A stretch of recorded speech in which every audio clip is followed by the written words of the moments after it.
बरेली में सपा नेता व संभावित प्रत्याशी नसीम अहमद ने कहा कि बहेड़ी विधानसभा क्षेत्र और प्रदेश की जनता समाजवादी पार्टी की ओर रुख कर रही है। भाजपा ने किसानों से झूठे वादे किए, संकट में प्रदेश की जनता को अनाज छोड़ दिया। किसान की आय दोगुनी करने के बजाय महंगाई दोगुनी कर दी।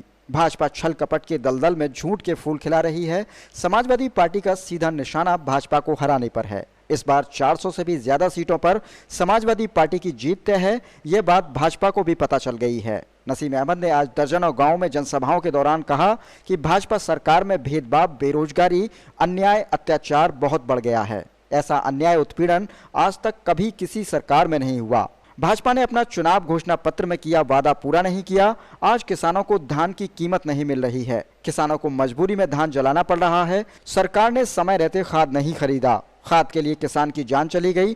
डीजल, पेट्रोल, रसोई गैस के दाम लगातार बढ़ते जा रहे हैं। महंगाई बहुत बढ़ गई है।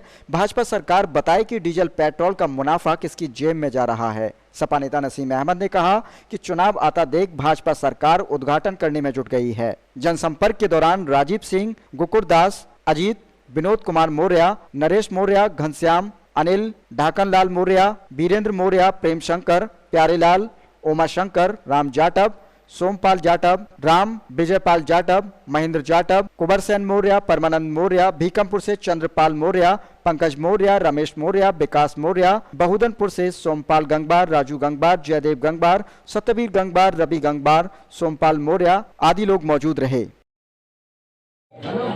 क्या दोनों मंत्रियों ने सोच लिया है कि हम और हमारा विधायक भी मैं होऊंगा और मेरे घर से ही ब्लॉक प्रमुख होगा? दोस्तों, मैंने कहा था कि अगर बंजारे समाज का विधायक होगा तो दूसरा कोई पद भी बंजारे समाज को नहीं दिया जाएगा।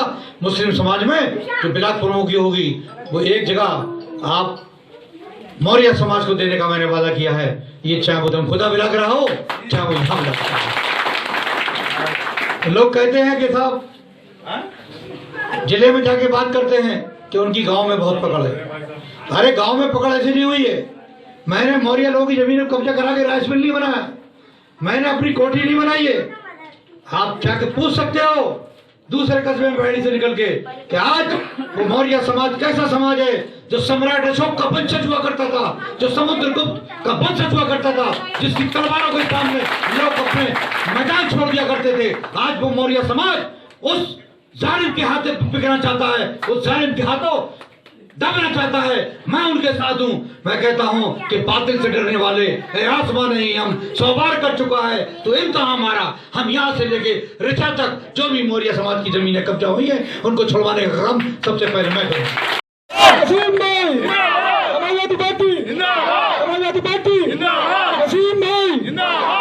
मैंने करीब 50 लोगों को नौकरी, एक मेरा रिश्तेदार नहीं है। मैंने जाति संतुलन बिल्कुल बना के कि भाई इतने परसेंट मुसलमान है, 40%, 60% ही है। किस बरादरी का कौन है? अंसारी भी रखे, कसार भी रखे, मौर्य भी रखे, चौधरी भी रखे।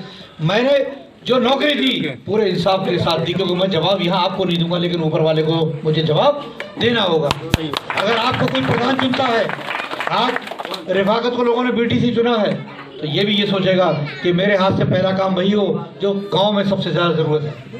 बड़ी संख्या में यहाँ ग्रामीणों ने समाजवादी के सदस्य आपके हाथों ज्वाइन किए, क्या कहना चाहेंगे? और एक जो स्थानीय यहाँ के सांसद हैं वो अपनी ही पार्टी पे खुद आरोप लगा रहे हैं, अपने पार्टी होते हुए अधिकारियों पर आरोप लगा रहे हैं कि धांधलेबाजी चल रही है धान खरीद में। खास तौर से एक किसान ने आग भी लगा दी अपने धान में। बिल्कुल सही कहा आपने कि भारतीय जनता पार्टी में जो यहाँ के सांसद हैं उन्होंने खुद संतुष्ट नहीं थे और उन्होंने यहाँ के जो है इशारा करा कि यहाँ के जो लोकल विधायक हैं या यहाँ के जो लोकल अधिकारी हैं वो उनके साथ काम कर रहे हैं मिलजुल के, और वहाँ पे उनका जो है बिचौलियों के बीच से जो धान तुल रहा है, जो 1400-1300 रुपये जिसे रेट मिल रहा है, और बाकी पैसा जो है सीधे सीधे मौजूदा मंत्री के खाते में जा रहा है। इसमें अधिकारियों की मिली भगत है और इससे जनता रोष में है। और एक तो दूसरी मारी है कि यहाँ फसल बहुत कम हुई है। ज़्यादातर जो है कृष्णा नदी के कटने से और मूसलाधार बारिश होने से ज़्यादातर लोग अपनी फसलें गंवा चुके हैं। लोगों में बहुत ज़्यादा इस वक्त रोष है। आपके हाथों बड़ी संख्या में लोगों ने समाजवादी ज्वाइन की है, आप तमाम जगह पर जा रहे हैं, तमाम लोग शामिल हो रहे हैं, क्या कहना चाहेंगे? देखिए, इसकी सबसे बड़ी वजह यह है कि क्षेत्र में अब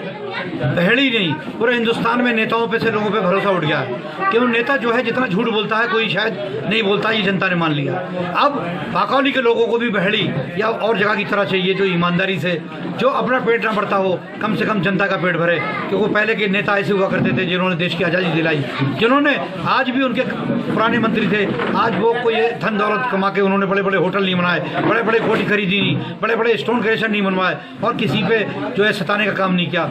आज जो यहाँ से दोनों मंत्री हैं, मंत्री और पूर्व मंत्री, उन लोगों ने पर्टिकुलर जातियों को अपने दौर में 307 लगवाने का काम किया है और उनकी ज़मीनों पर कब्जा करने का काम किया है। और दूसरे जो मौजूदा मंत्री हैं उन्होंने यहाँ के अंदर इतनी धन दौलत इकट्ठी कर ली है कि उन्होंने अपने समाज के गंगवार समाज के लोग भी उनसे खुश नहीं हैं। क्योंकि यहाँ आज हालात ये है कि स्टोन क्रेशर, इतनी बड़ी कोठी और 14.5 एकड़ ज़मीन, लखनऊ में इतना बड़ा आवास, बरेली के अंदर बड़ा आवास, इतनी फार्चूनर गाड़ियाँ, वो ये बताएं कि वो कहाँ से आई हैं। जनता आज अपना हिसाब मांगना चाहती है। जनता की प्रतिनिधि होने के नाते, और मैं पिछली बार दूसरे नंबर का प्रत्याशी रहा, मुझे पूरा हक है कि वो बताएं कि आखिरकार ये पैसा उनके पास कहाँ से आया, अगर है तो ये क्यों नहीं जनता में बांटा जा रहा है। क्योंकि जनता आज इतनी त्रस्त हो चुकी है कि उस महंगाई की मार 106 रुपये पेट्रोल मिल रहा है और दूसरी तरफ उनके न्यूनतम मूल्य नहीं मिल रहा है। गन्ने का मूल्य 4 साल बाद बढ़ाया जाता है।